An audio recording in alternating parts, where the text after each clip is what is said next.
사도행전 15장 12절 13절 말씀 같이 교독합니다. 우리가 가만히 있어 바나바와 바울이 하나님께서 자기들로 말미암아 이방인 중에서 행하신 표적과 기사에 관하여 말하는 것을 듣더니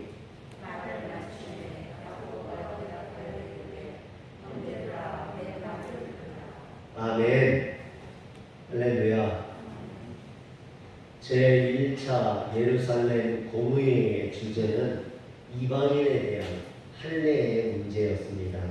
주님을 영접한 이방인들도 구원을 위해서 율법을 쫓아 할례를 받아야 한다라고 주장하는 측과 그것을 받지 않아도 상관이 없다라고 주장하는 측 사이에 오랜 열띤 토론이 있었습니다.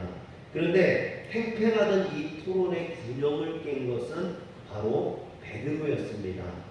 베드로는 하나님께서 자신을 통해 할례도 받지 아니한 가이사랴 이방인 백부장 고넬료와 그 일행을 어떻게 구원해 주셨는지 신실하게 그것을 입증함으로 인하여서 할례 받지 않아도 하나님께서 이방인들을 구원하신다는 것을 증명했습니다.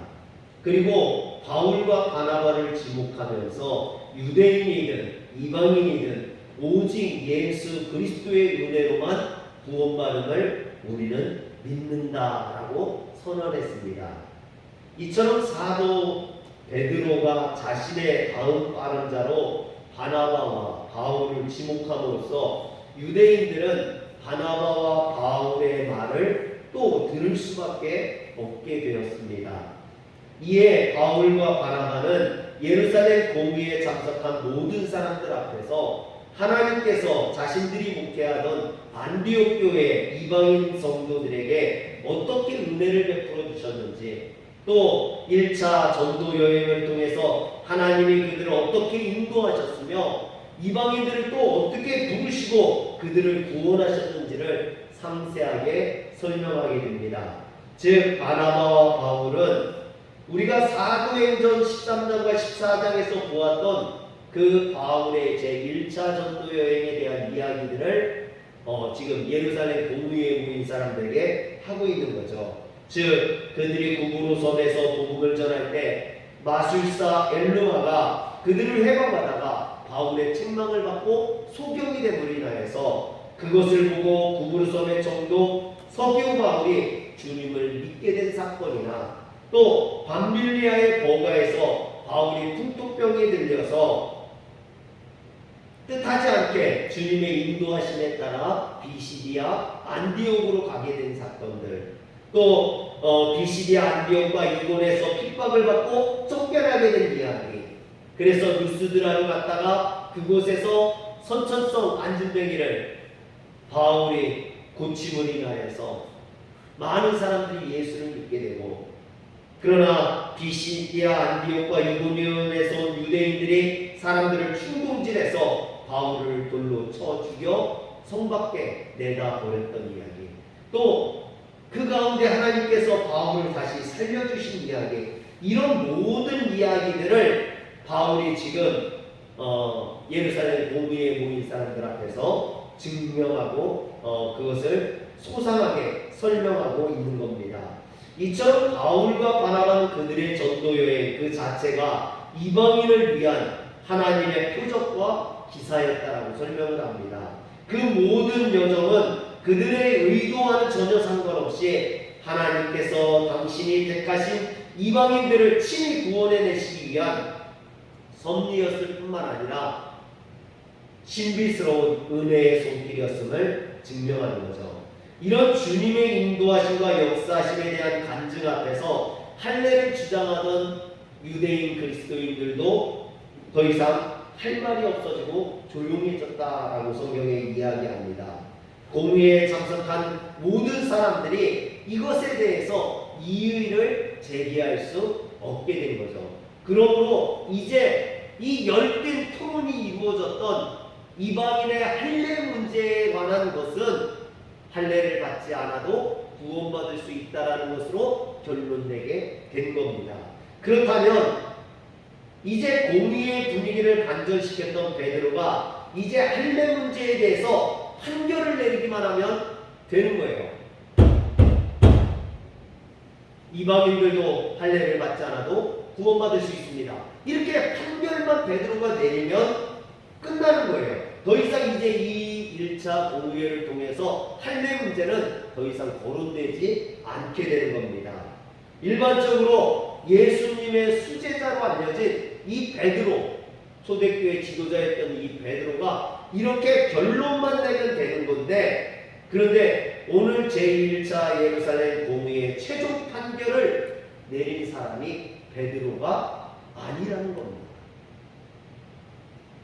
당연히 예수님의 수제자고 초대교회의 지도자였던 베드로가 이 제1차 공의의 결론, 판결을 내리고 끝나야 되는데 그것을 베드로가 한 게 아니라 다른 사람이 했다는 거죠. 그럼 누가 했느냐? 오늘 성경에 보니까 야고보가 했다라는 것입니다. 이 할례 문제에 대한 정말로 초대교회가 분별할 수 있는 이 어려운 문제인 할례 문제에 대한 최종 판결을 내린 사람은 야고보라는 겁니다.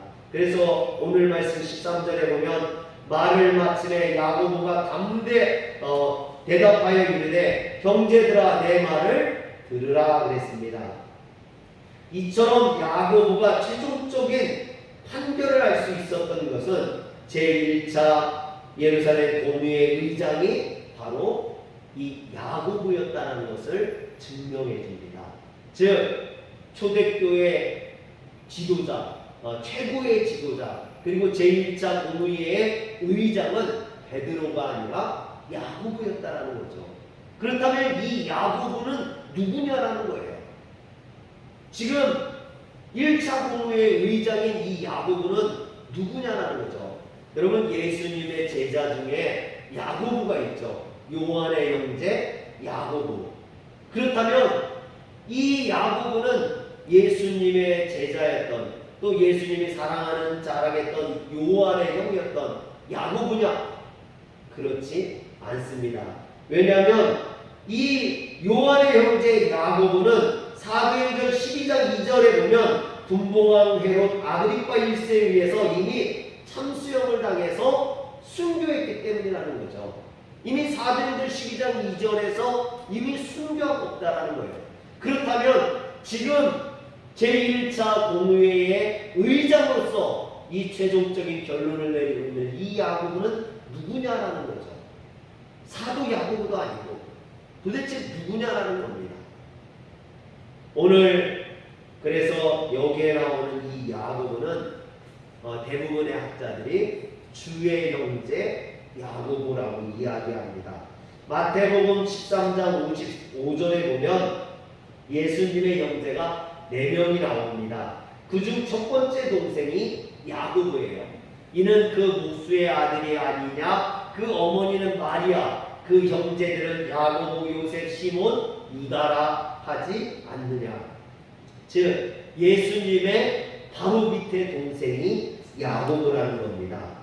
그렇다면 이 야고보는 예수님의 동생이라는 이유 때문에 초대교회 최고의 지도자로, 또 제1차 공의회의 의장으로 사도들을 제끼고 예수님의 동생인 야고보가 의장이 될 수 있었느냐라는 문제가 생깁니다. 의문이 생기죠.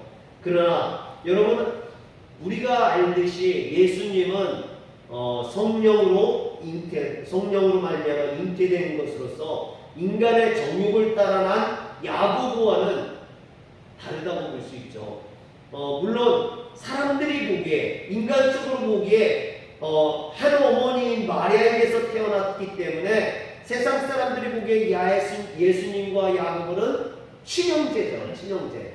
그러나 분명 엄밀히 따져보면 친형제라고 볼 수 없죠. 왜냐하면 성령을 잉태돼서 난 거니까 그렇게 볼 수 있다는 겁니다. 그렇다면 2000년 전 이 야고보에게 예수님의 동생으로 산다는 건 어떤 것이었을까요? 여러분, 한 어머니에게서 태어난 형제는 그 어떤 사이보다도 가장 가까운 사이라고 볼 수 있습니다. 그렇지만 야고보는 예수님의 공생애를 시작할 때 예수님의 동역자나 또는 협력자가 되지 못했습니다. 야고보는 예수님의 사역에 대해서 이해하지 못했다라는 거예요. 왜? 여러분 당연하죠. 육을 가진 인간이 어떻게 영적인 일을 이해할 수 있겠습니까? 당연히 야고보는 예수님의 동생애를 이해하지 못했던 겁니다. 성경에 보면 예수님께서 동생애를 시작하실 때 사람들은 자신을 하나님의 아들이라고 메시아라고 외치는 예수님을 미쳤다라고 했습니다. 그래서 마가복음 3장 21절에 보면 예수의 친족들이 듣고 그를 붙들러 나오니 이는 그가 미쳤다 하늘나라 그랬습니다. 이 소문을 들은 예수님의 모친과 동생들은 하나님 나라의 복음을 증거하고 있는 예수님을 나사렛으로 데려가기 위해 예수님을 찾아왔습니다. 이처럼 예수님의 친척이나 동생들도 예수님이 미쳤다라고 생각하는 거예요. 그렇다면 왜 그렇게 미쳤다고 생각했을까요? 그도 그럴 것이 여러분 같은 집에서 먹고 자고 함께 살던 예수님이 갑자기 어머니와 가족들을 버리고 동생애를 시작하셨다라는 거죠. 동생들 입장에서 보면 이런 형을 이해할 수가 없었던 겁니다. 더군다나 아버지 요셉이 죽고 나서 받아들였던 예수님은 집안의 가장이었습니다. 가장이라면 당연히 가정을 지키고 가족들을 먹여 살려야 되는 거죠. 그렇다면 아버지 요셉이 목수였기 때문에 당연히 예수님도 그 목수의 직업을 이어받아서 가족들을 부양해야만 했습니다. 그런데 예수님께서는 그 가족들과 노모와 동생들을 다 버리고 집을 나가 갈릴리 어부들을 제자로 삼고 자신이 하나님의 아들이라고 떠들고 다니니까 동생들 입장에서 그런 예수님을 이해할 수도 받아들일 수도 없었던 겁니다.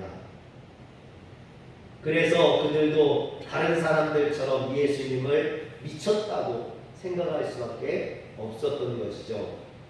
여러분, 그 유명한 목사님이 계신데 그 목사님 동생이 그런 이야기를 해요. 자기는 목사님인 형을 이해할 수 없었다고. 왜 그러냐고 물어보니까 집이 아버지도 돌아가시고 어려워서 형이 돈을 벌어야 가족들이 먹고 사는데 형이 신학한다고 가가지고 신학하면서 목회하면서 무슨 돈을 벌어요? 하나도 못 벌어서 그 형 대신에 내가 하느라고 내가 둘째인데 죽을 뻔했다고 형 대신에 가족들을 먹여 살리냐고 고생했다고 그런 이야기를 해요. 여러분 오늘 이 야고보도 마찬가지인 거죠. 예수님이 먹여 살려야 되는 가장의 역할을 감당해야 되는데 나갔으니 그 예수님을 이해할 수 없는 거죠. 영적인 것을 이해하지 못하는 동생 야고보로서는 예수님의 행동을 이해할 수 없었던 겁니다. 그러니까 예수님을 미쳤다라고 생각할 수밖에 없었던 것이죠. 그런데 주님은 자신을 데리러 어머니와 동생들이 왔다는 말을 듣고 뭐라고 합니까? 마가복음 3장 33절 34절에 보면 대답하시되 누가 내 어머니며 동생이냐 하시고 둘러앉은 자들을 보시며 이르시되 내 어머니와 내 동생을 보라 하셨습니다. 이것은 혈연 관계를 뛰어넘어 영적인 관계의 중요성을 말하는 것으로 진정한 아버지이신 하나님을 섬기며 그분의 말씀에 순종하며 사는 사람이 진정한 의미에서 하나님 나라의 한 가족임을 이야기하는 것입니다. 그래서 예수님께서는 마가복음 3장 35절에서 누구든지 하늘에 계신 내 아버지의 뜻대로 하는 자가 내 형제요 자매요 어머니라 하시더라 그랬습니다. 그런데 이처럼 예수님의 친동생 야고보조차 예수님을 인정하지 않고 미친 사람으로 생각했었습니다. 그러나 이런 야고보가 나중에 누가 돼요? 초대교회 제1가는 지도자로 또 제1차 공의회의 의장이 될 수 있었던 거죠.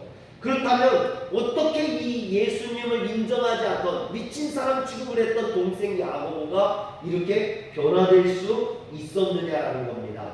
그것은 이 동생 야고보가 예수님을 이해하지 못하다가 부활하신 예수님을 만나고 난 후에 그가 변화되었다는 거죠.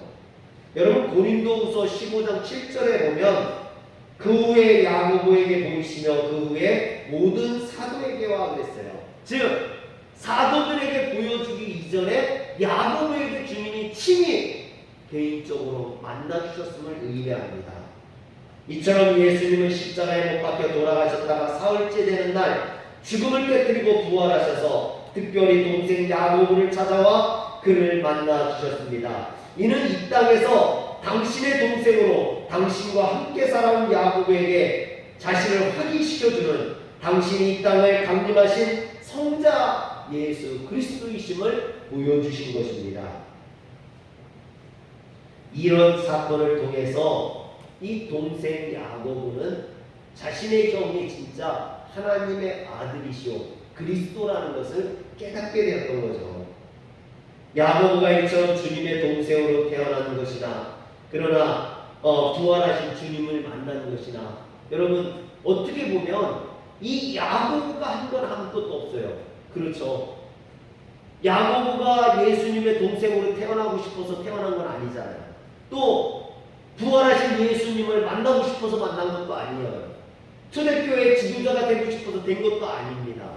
다 뭐예요? 하나님의 은혜였다는 거죠.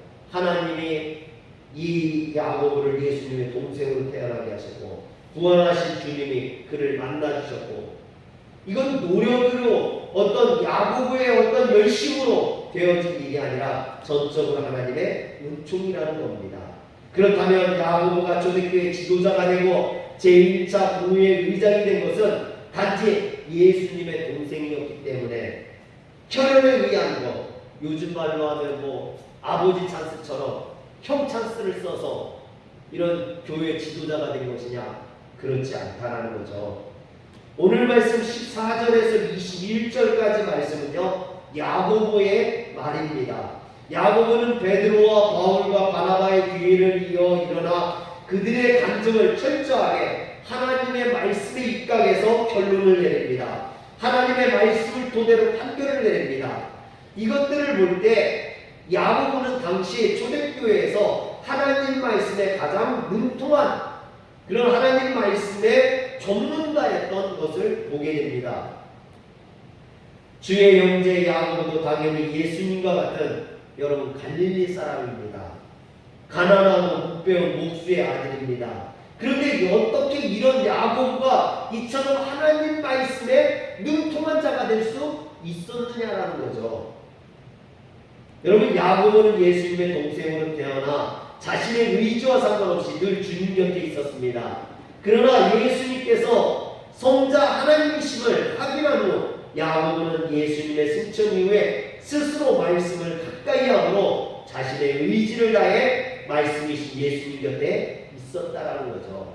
즉 부활하신 예수님을 만나고 난 이후에 그는 하나님의 말씀에 집중함으로 인해서 그 말씀의 전문가가 될 수 있었다라는 겁니다.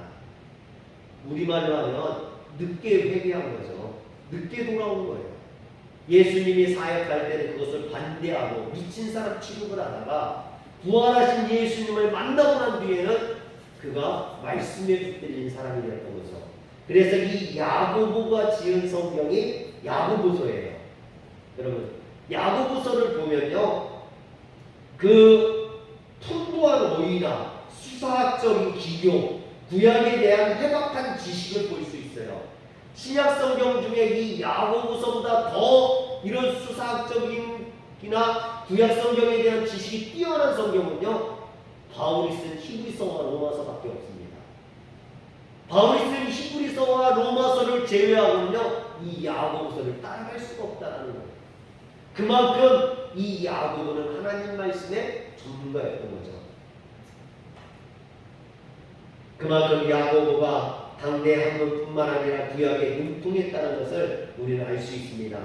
그러므로 예수님의 동생으로 태어나 예수님과 함께 했었고 부활하신 예수님을 만났으며 그 이후에도 말씀을 통해 늘 주님과 함께 있었던 이 야고보, 그래서 초대교회의 지도자가 될 수 있었고 또 제1차 공의회의 의장으로서 이 할례 문제를 판결하는 자가 될 수 있었다라는 겁니다. 사랑하는 성도 여러분, 그래서 오늘 우리는 누구와 함께 하느냐가 정말 중요합니다. 야고보가 늘 주님과 동행하는 자, 주님과 함께하는 자였다면 오늘 여기 계신 여러분들도 주님과 늘 함께하고 동행하는 자가 되시길 주의 이름으로 축원합니다. 주의 형제 야고보처럼 늘 주님과 동행하고 함께하는 성도 되시기 바랍니다. 이처럼 주님과 늘 함께하는 성도가 하나님 나라에서 주님의 형제요, 주님의 자매요, 주님의 어머니일 뿐만 아니라 하나님 나라에서 가장 높은 자리에서 영광받는 자인 줄 믿으시길 바랍니다. 기도하겠습니다. 전능하신 하나님, 오늘 우리가 주님의 나라에서 영광받는 자가 되기를 소원합니다. 이 험한 세상 살아가면서 우리가 주님을 떠나가지 않게 하시고 늘 주님을 붙들게 하시고 주님과 함께하게 하여 주옵소서. 예배드리기가 어렵고 코로나로 인해서 교회들마다 예배를 제한하는 이때 하나님, 우리가 더욱더 주님과 가까이 하게 하시고 주님을 붙들므로 인하여서 주님 앞에 쓰임받는 자 되게 하시고 주님의 영광에 참여하는 자가 될 수 있도록 주여 도와 주시옵소서. 우리 주 예수님의 이름으로 기도합니다. 아멘.